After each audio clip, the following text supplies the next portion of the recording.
తాకట్లో ఉన్న మీ బంగారాన్ని విడిపించి ఆ రోజు ఆన్లైన్ రేటుకి కొంటాం. Sharma gold company.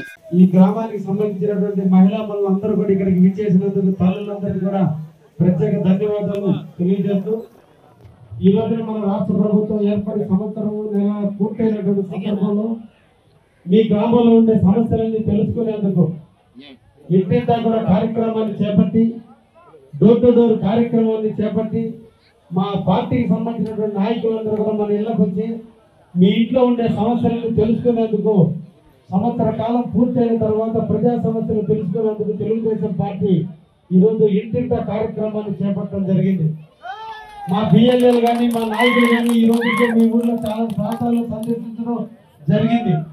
అంటే ఇంట్లో పెన్షన్ వస్తుందా, రేషన్ కార్డు ఇబ్బంది ఉందా, కాలనీకి ఇబ్బందులు ఉన్నాయా, లేదంటే తల్లికి వందనం పడిందా లేదా, లేదా రాబోయే కాలంలో అన్నదాత సుఖీభో అమౌంట్లు పడాల్సిందే ఎంటర్ చేస్తున్నారు లేదా అన్ని తెలుసుకునేందుకు ఈ రోజు మేము ఇంటింటికి రావడం జరిగింది. ప్రతి ఇంట్లో చర్చించడం జరిగింది. చర్చించడం మీద ఎవరికైతే ఇబ్బంది ఉందో దాన్ని మా ఫోన్లో అప్లోడ్ చేసుకుని ప్రభుత్వానికి తెలియజేయడం కూడా జరుగుతుంది.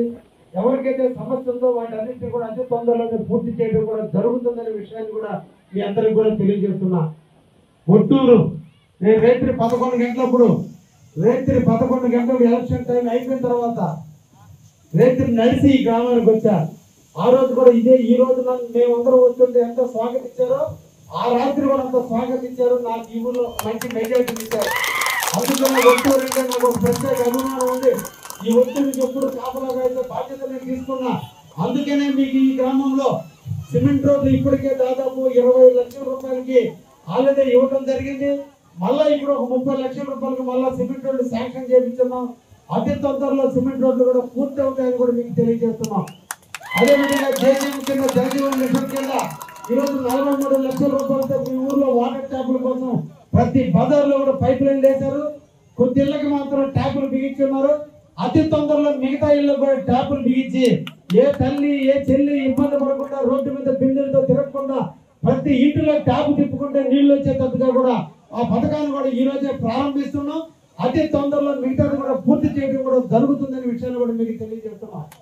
మీ ఊర్లో సముద్రానికి దగ్గరగా ఉంది. కరెంటు లైన్లు చాలా ఇబ్బందులు ఉండే, చిన్న స్తంభాలు ఉండే, ఇళ్ళందరూ కూడా బేస్మెంట్ ఎత్తు కట్టుకొని ఉన్నారు. చెయ్యెత్తితే కరెంటు తీగలు తగిలే పరిస్థితి ఉంది. నేను ఎమ్మెల్యే నాటికి నేను వచ్చిన తర్వాత మీ ఊర్లో అన్నిటి కూడా పెద్ద స్తంభాలు వేపించాం, లైన్లు లాగించాం, కరెంటు ఇన్ఫ్రాస్ట్రక్చర్ లేకుండా కూడా చేయడం జరిగింది. అయితే ఇక్కడ అంతా కూడా వ్యాపారంగా ఎక్కువగా ఉన్నందువల్ల లో వోల్టేజ్ ప్రాబ్లం వల్ల మనందరూ కూడా రైతుల పూట ఫీజులు పోతానని చాలా మంది నా దృష్టికి తీసుకొస్తే నేను మన మంత్రివర్గంలో గొట్టుపాటి రవికుమార్ గారికి ఈ నడింపల్లిలో ఇంకొక సబ్స్టేషన్ ఏర్పాటు చేయండి అని చెప్పి ఆల్రెడీ కూడా నివేదికలు ఇవ్వడం జరిగింది. అన్ని అనుకూలిస్తే ఈ సంవత్సరంలోనే మనకి తప్పకుండా కూడా సబ్స్టేషన్ శాంక్షన్ అయితే మన ప్రాంతంలో ఎక్కడ కూడా కరెంటు పోకుండా చూసేటువంటి పరిస్థితులు కూడా వస్తాయి. కాబట్టి అది కూడా శాంక్షన్ చేయడానికి మేము ముందుకు పోతున్నాం.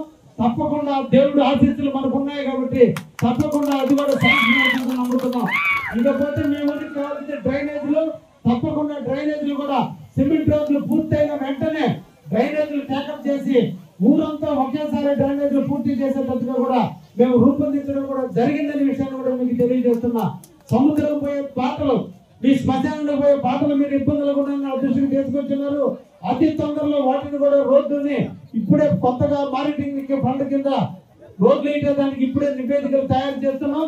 అతి తొందరలో గ్రామీణ రోడ్డుకు పర్మిషన్లు కానీ వస్తే మీ పొలాలకు పోయే బాటలు కావచ్చు, మీ శ్మశానం పోయే దారులు కావచ్చు, సముద్రం పోయే దారులు కానీ ఇవన్నీ కూడా రోడ్లు కూడా ఏర్పాటు చేస్తామని సందర్భంగా తెలియజేస్తూ మన గ్రామంలో ఉండే సమస్యలు తెలుసుకునేందుకు ఈ రాష్ట్ర ప్రధాని శ్రీ నారా చంద్రబాబు నాయకత్వంలో యువ నాయకుడైనటువంటి లోకేష్ బాబు గారి సూచనల మేరకు ఈ రోజు మనకి మంత్రిగా ఉన్నటువంటి ఎక్సైజ్ మంత్రిగా, మైనింగ్ మంత్రిగా ఉన్నటువంటి కొల్లు రవీంద్ర గారు మీ సామాజిక వర్గానికి చెందినటువంటి వ్యక్తి కాబట్టి మీ ప్రాంతాలన్నీ పర్యటించాలి, మీ ప్రాంతంలో ఉండే సమస్యలు చూడాలి, మత్స్యకారుల ఇబ్బందులు చూడాలి, మత్స్యకారులు పడే బాధలు తెలుసుకొని ప్రభుత్వానికి నివేదికలు ఇవ్వాలి. ప్రభుత్వం ద్వారా మత్స్యకారు సోదరులకి, కాపు సోదరులకి అందరికి కూడా చేయూతలు ఇవ్వాలనే ఉద్దేశంతో ఈరోజు మంత్రివర్యులు కూడా మీ గ్రామానికి రావటం, ఇప్పటికే కాలాతీతమైనప్పటికీ కూడా మీ గ్రామంలో ప్రజలతో మమేకం కావాలి, ప్రజలతో సంప్రదించాలని మీ ముందుకు వచ్చినటువంటి మంత్రి గారిని నేను సర్వదా అభినందిస్తూ వారి సూచనలతో కూడా మన మత్స్యకార సోదరులకి భవిష్యత్తులో మంచి పథకాలు వస్తాయని,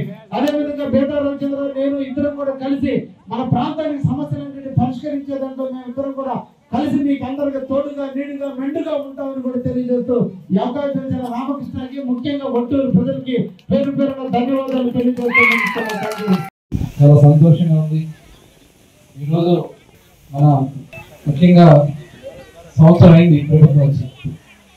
సంవత్సరం అయినటువంటి సందర్భంలో సుపరిపాలన తొలి అడుగు కార్యక్రమం కింద అన్ని గ్రామాల్లో కూడా తెలుగుదేశం పార్టీ నాయకులు కార్యకర్తలు ఏ స్థాయిలో ఉన్నప్పుడు అందరం దగ్గరికి వచ్చి వారికి ఉన్నటువంటి జరుగుతున్నటువంటి సంక్షేమాలు ఏ రకంగా అందుతున్నాయి, గ్రామాభివృద్ధి ఏ రకంగా జరుగుతూ ఉంది, అలాగే భవిష్యత్తులో సమస్య ఉంటే ఎలా పరిష్కారం చేసుకోవాలనే ఉద్దేశంతో గౌరవ ముఖ్యమంత్రి గారు 3వ తారీఖు నుంచి మమ్మల్ని అందరూ కూడా పంపించడం జరుగుతూ ఉంది.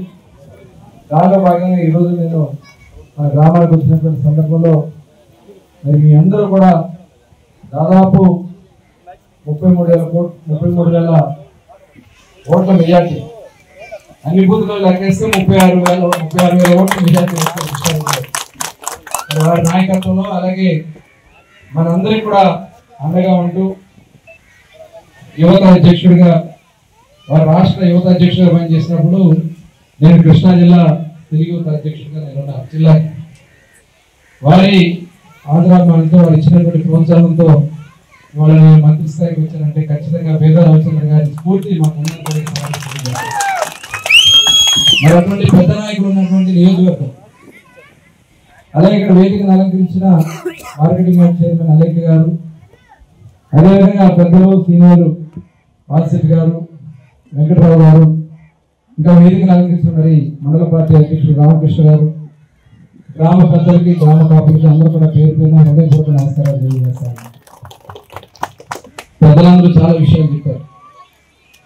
మనం ఏ పరిస్థితుల్లో 2014లో రాష్ట్ర విభజన జరిగిన తర్వాత ఆ రోజున ఒక ఉద్దేశపూర్వకంగా మనకి ఏమీ లేనటువంటి రాజధాని లేకుండా చేశారు. కనీసం 16,000 కోట్ల లోటు పెట్టుకున్నటువంటి పరిస్థితుల్లో 14, 19లో ఎవరికి ఏ ఇబ్బంది రాకుండా ఆ రోజు చంద్రబాబు నాయుడు గారు పరిపాలన చేశారు. కానీ అనేక వాగ్దానాలు చెప్పి కులాలని, మతాలని, ప్రాంతాలని రెచ్చగొట్టి నేను వస్తే ఈ రాష్ట్రాన్ని ఎక్కడో తీసుకెళ్తానని చెప్పినటువంటి జగన్మోహన్ రెడ్డి మాట నమ్మి చాలా మంది ఓట్లేశారు. కానీ 5 సంవత్సరాలు ప్రత్యక్ష నరకొండ ఎలా ఉంటుందో చూసాం. బయటకు వచ్చి మాట్లాడాలంటే భయం, బయటకు వచ్చి మాట్లాడాలంటే ఏ ఫోటో తీస్తారో, ఎవరు వచ్చి మన మీద ఇబ్బంది పడతారు, లేకపోతే మన పెన్షన్ కట్ చేస్తారు, లేకపోతే మనకు వచ్చే బియ్యాన్ని కట్ చేస్తారు, రేషన్ కార్డు కట్ చేస్తారు, హౌసింగ్ స్కీమ్ కట్ చేస్తారు. ఈ రకంగా భయపడి 5 సంవత్సరాలు చేశారు. అదే కాకుండా చాలా మంది మీద అక్రమ కేసులు పెట్టారు. ఇందాక రవిచంద్ర గారు చెప్పారు, నా మీద కూడా మరి ఒక హత్య కేసు పెట్టిన 54 రోజులు కూడా రాజమండ్రి జైల్లో పెట్టారు. ఎందుకంటే మా మామయ్య గారు కూడా నాగూర్ నరసింహ గారు మన మత్స్యకార వర్గాల నుంచి వచ్చినటువంటి వ్యక్తికి మంత్రిని ఇచ్చారు. 2014-19లో నేను కూడా మంత్రిగా పనిచేశా. ఏంది ఈ రకంగా పెట్టారని చెప్పి ఆ రోజు చాలా బాధపడ్డాను. కానీ ఎక్కడ కూడా వెనకాడు. ఆ రోజు నుంచి బయటకు వచ్చిన దగ్గర నుంచి పోరాడుతూనే ఉన్నాం. చంద్రబాబు నాయుడు గారు బీసీ వర్గాలకు సంబంధించిన సమస్యల మీద బాధ్యత పెడితే రాష్ట్రం అంతా పర్యటన చేశాం. చాలా మంది అవంశం తెలియనటువంటి బడుగు బలహీన వర్గాల మీద మరి పక్కనే మరి గుంటూరు జిల్లాలో తోట చంద్రయ్య అని చెప్పి ఒక తెలుగుదేశం పార్టీ నాయకుడిని నడి రోడ్డు మీద పేక మీద కత్తి పెట్టి జై జగన్ అన్నట్టే జై చంద్రబాబు నాయుడు అని చెప్పి ప్రాణం వదిలాడు. అక్కడ అలాగే నన్ను సుబ్బయ్య ఒక సోషల్ మీడియాలో పోస్ట్ పెట్టాడని చెప్పి అతన్ని నడి రోడ్డు మీద హత్య చేశారు. అలాగే చూసాం డాక్టర్ సుధాకర్ మాస్క్ అడిగాడని చెప్పి కోవిడ్ టైంలో డాక్టర్ సుధాకర్ని పిచ్చోని చేసి అతను చంపేశారు. మరి రేపల్ల దగ్గర ఒక పసికందు అమర్నాథ్ గౌడ్ అని చెప్పి ఒక పసికందు వాళ్ళు అక్కడ నడిపిస్తున్నారని చెప్పి అతను ఇంట్లో చెప్పాడని చెప్పి తెల్లవారుజాము ట్యూషన్కి వెళ్తామంటే పెట్రోల్ కోసం తగలబెట్టేశారు. ఎంత దుర్మార్గంగా ఆయన కార్యక్రమాలు చేశారు. ఇవాళ దాదాపు 40 సంవత్సరాల పైన ఈ రాష్ట్రం కోసం అహర్నిశలో కష్టపడుతున్నటువంటి చంద్రబాబు నాయుడు గారి మీద ఒక కేసు పెట్టి ఆయన కూడా దాదాపు 53-54 రోజులు ఆయన కూడా చేయలేదు. మరి ఇవన్నీ కూడా మౌనంగా రాష్ట్ర ప్రజలు చూశారు. 2024 ఎన్నికలు వస్తే భారతదేశంలో ఎప్పుడు రాని విధంగా 94% అంటే 175 స్థానాలకి ఇవాళ 164 స్థానాలు ఇచ్చి ఇవాళ ప్రభుత్వాన్ని, కూటమి ప్రభుత్వాన్ని ఇవాళ ప్రజలు గెలిపించారంటే ఒక నమ్మకం ఈ రోజు గెలిపించడం జరిగింది. 5 సంవత్సరాలు ఉద్యోగాలు లేవు. యువత మరి స్కూల్స్ లో కూడా మెర్చింగ్ పేరుతో స్కూల్స్ ని తీసేసినటువంటి పరిస్థితి, ఎయిడెడ్ స్కూల్స్ ని తీసేసుకున్నటువంటి పరిస్థితి, భూ హక్కు చట్టం, ఇలాంటివి అనేకమైనటువంటి చాలా రకాలైనటువంటి చట్టాలు తెచ్చి మన భూములు కూడా లాక్కోవాలని ప్రయత్నం చేయడం. పేదవాడికి 5 రూపాయలకి అన్నం పెడితే సిటీలో టౌన్ లోకి వెళ్తే ఏమైనా పని మీద వెళ్ళినప్పుడు పేదవాళ్ళు ఏమైనా భోజనం చేయాలంటే అన్న క్యాంటీన్లో అవన్నీ ముగించేశారు. ఇలాంటి అనేక మార్గాలు చేసినటువంటి దాన్ని 10 లక్షల కోట్లు అప్పులు చేశారు. కలెక్టర్ పేదవాళ్ళు ఏమైనా భోజనం చేయాలంటే అన్న క్యాంటీన్లో అవన్నీ ముగించేశారు. ఇలాంటి అనేక మార్గాలు చేసినటువంటి దాన్ని 10 లక్షల కోట్లు అప్పులు చేశారు. కలెక్టర్ ఆఫీసులు తాకట్టు పెట్టేశారు. అనేక ఆఫీసుల్ని అమ్మేశారు. చివరికి రాబోయే 20 సంవత్సరాలకి మద్యం మీద వచ్చే ఆదాయం కూడా తాకట్టు పెట్టి దాని మీద కూడా డబ్బులు తెచ్చి ఆ రోజున పథకాల పేరుతో దోచేసినటువంటి పరిస్థితి. ఇవన్నీ కూడా ప్రభుత్వం వచ్చిన తర్వాత అన్ని ఒక్కొక్కటి చేసుకుంటూ వస్తారు. ఒక పక్క పెన్షన్లు, గతంలో 200 రూపాయల పెన్షన్ 14-19లో 2000 వరకు పెన్షన్ తెలియజేసిన చంద్రబాబు నాయుడు గారు 2000 నుంచి నేను 3000 చేస్తానని చెప్పి 5 సంవత్సరాలు పట్టింది. 250 పెంచుకుంటూ వచ్చారు. కానీ చంద్రబాబు నాయుడు గారు ఇచ్చినటువంటి మాటకి కట్టుబడి ప్రభుత్వం వచ్చింది జూన్ నెలలో అయితే జూలై 1వ తారీఖునే ఏప్రిల్, మే, జూన్ కూడా కలిపి 3000 రూపాయలు కూడా కలిపి 7000 రూపాయలు ఇచ్చినటువంటి సందర్భాన్ని గుర్తు చేస్తాను. అదే కాకుండా దాదాపు ఇవాళ 64 లక్షల మందికి పెన్షన్ ఇస్తున్నాం ఈ రాష్ట్రంలో. భారతదేశంలో ఏ రాష్ట్రంలో కూడా 64 లక్షల మంది పెన్షన్ ఇచ్చే రాష్ట్రం దరిదాపులు ఎక్కడ కూడా లేదు. 4000 రూపాయలు ఇచ్చే పెన్షన్ ఇచ్చే రాష్ట్రం కూడా ఎక్కడా లేదు. ఒక ఆంధ్ర రాష్ట్రంలోనే 1వ తారీఖు, ఒకవేళ 1వ తారీఖు ఆదివారం వస్తే శనివారం తీసుకొచ్చి ఇంటికి అందిస్తున్నటువంటి ఒక మనసున్న నాయకుడు ఇవాళ చంద్రబాబు నాయుడు గారిని కూడా ఈ సందర్భంగా తెలియజేస్తారు. అదే కాకుండా ఇవాళ రేషన్, మరి గతంలో బళ్ళు తీసుకొచ్చి సగం బియ్యం బయటకు వెళ్ళిపోయాయి. ఆ బియ్యాలన్నీ కూడా ఇవాళ ఇంటికి మనమే కావాలని మన కళ్ళ ముందు తీసుకునే విధంగా రేషన్ మన ఇంటికి 5 కిలోలు బియ్యం అందించడం. అలాగే గ్యాస్ సిలిండర్లు, ఆడబిడ్డలతో ఇబ్బంది పడతా ఉన్నారని చెప్పి 3 గ్యాస్ సిలిండర్లు ఇస్తామని చెప్పడం జరిగింది. ఆ 3 గ్యాస్ సిలిండర్లు ఇప్పుడు ఆల్రెడీ 2 పండి భవిష్యత్తులో కూడా ఆలోచిస్తా ఉన్నారు. చంద్రబాబు నాయుడు గారు కూడా మనకు చెప్పడం జరిగింది. మనం వాడుకున్నా వాడుకోకపోయినా ప్రతి ఒక్కరు గ్యాస్ కనెక్షన్ ఉన్నటువంటి ప్రతి ఒక్కరికి 3 గ్యాస్ సిలిండర్ డబ్బులు ఆడబిడ్డల అకౌంట్ లో మొత్తం ముందుగా వేసేది జరుగుతుంది. తర్వాత ఎప్పుడు కావాలంటే అప్పుడు వాళ్ళు గ్యాస్ కూడా తెచ్చుకునే విధంగా కూడా ఇవాళ ముఖ్యమంత్రి గారు ఆలోచన చేస్తా ఉన్నారు. అలాగే మొన్ననే తల్లికి వందనం, గతంలో చూస్తే ఇంటికి ఒకరికి ఇచ్చేవాడు. 2-3 పిల్లలు ఉన్నటువంటి తల్లులు మిగతా పిల్లల్ని గవర్నమెంట్ స్కూల్లో చేర్చాలా, లేకపోతే పనికి పంపించాలా, అప్పులు చేసి వాళ్ళ ఫీజులు కట్టాలి. ఇవాళ ముఖ్యమంత్రి గారు ఆలోచన చేసి ఎంతమంది ఉంటే అంతమందికి ఇవాళ 15,000 రూపాయలు ఇచ్చే దాంట్లో భాగంగా 2,000 స్కూల్ రూపాయలు ఖర్చులకు ఇచ్చి 13,000 రూపాయలు ఎంతమంది ఉంటే అంతమందికి ఇంటర్మీడియట్ వరకు ఇవాళ అందించడం కూడా జరుగుతూ ఉంది. దాదాపు గతంలో 40 లక్షల లోపు ఉంటే ఇవాళ 68 లక్షల మందికి ఇవాళ తల్లికి వందనం కింద తల్లుల అకౌంట్ లో వేసినటువంటి ప్రభుత్వం ఇవాళ కూటమి ప్రభుత్వం కూడా ఈ సందర్భంగా తెలియజేస్తాం. అలాగే రేపు ఆగస్టు 15వ తారీఖు నుంచి ఉచిత బస్సు ప్రయాణం.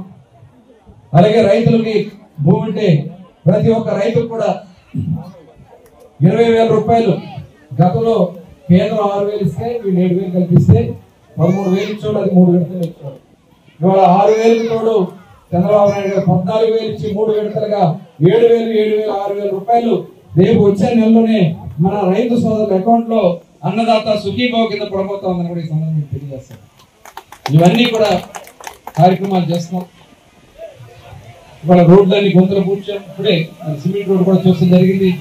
ఇందాక ఈ రోడ్డు గురించి కూడా చెప్పడం జరిగింది. ఆ వాటిలో శాంక్షన్ అయ్యి కూడా చెప్పడం జరిగింది. త్వరలోనే ఎమ్మెల్యే గారు వచ్చి ఆ రోడ్డు కూడా పూర్తి చేస్తారని కూడా ఈ సందర్భంగా తెలియజేస్తాం. మరి ఈ రకంగా గ్రామ అభివృద్ధి కోసం మరి ప్రభుత్వం పనిచేస్తా ఉంది.